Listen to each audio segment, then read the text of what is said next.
আজকে ফেসবুকে দেখলাম একজন নারী মহিলা নীলুফার চৌধুরী মনি, তিনি বক্তব্য দিতেছেন জাকাতের চাইতে চাঁদাবাজি উত্তম। নাউজুবিল্লাহ, জোরে কন্যা। জাকাত ইসলামের স্তম্ভ, কালিমা, নামাজ, রোজা, হজ ইসলামের স্তম্ভ। জাকাত ধনীদের উপরে নেশাব পরিমাণ মালের মালিক হলে সেই জাকাতটা গরিবদের মাঝে বন্টন করে দিতে হয়। জাকাতের সম্পদের উপরে গরিবের অধিকার আছে। আর বড় লোক যখন নেশাব পরিমাণ মালের মালিক হওয়ার পর যখন সে মালের জাকাত প্রদান করে তার সম্পদটা পবিত্র হয়। কথা বলেন ঠিক কিনা? আর চাঁদাবাজি এটা জুলুম, অত্যাচার, কবিরা গুনাহ, হারামের অন্তর্ভুক্ত।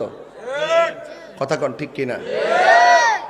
চাঁদাবাজের মাধ্যমে সমাজে বিশৃঙ্খলা সৃষ্টি হয়, চাঁদাবাজের মাধ্যমে ভয় ভীতি সৃষ্টি হয়, জুলুম প্রতিষ্ঠিত হয়।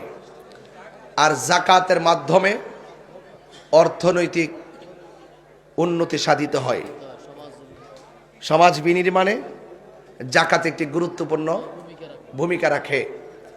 আর এই জাকাতটা দেওয়া এটা আল্লাহর বিধান। যিনি জাকাতের চাইতে চাঁদাবাজি উত্তম বলেছেন, আমি মনে করি এই বক্তব্যের দ্বারা তার ঈমানের উপরে আঘাত আসতে পারে। আমি অনুরোধ করে বলবো,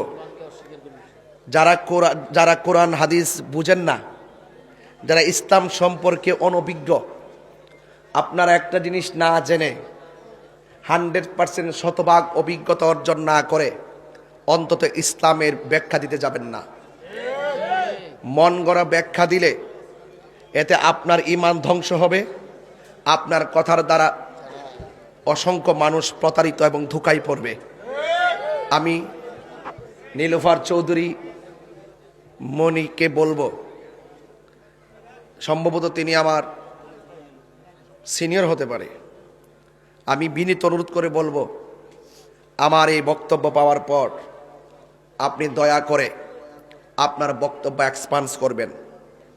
আপনি অনুতপ্ত হবেন, ভুল স্বীকার করবেন এবং আল্লাহর কাছে তওবা করবেন। জাকাত হলো আল্লাহর বিধান।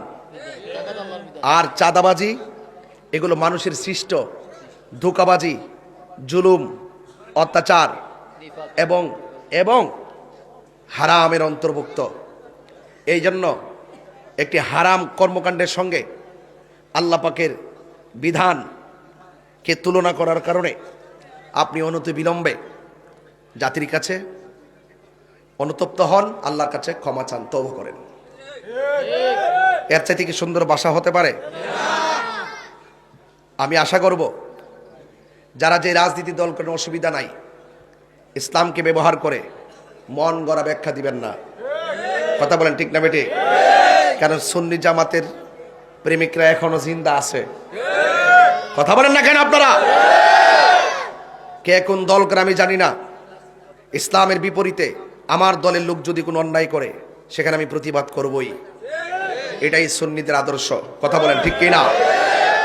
আমার ভাইয়েরা, সাবধান থাকবেন, সতর্ক থাকবেন। সবার কথায় কান দেওয়া যাবে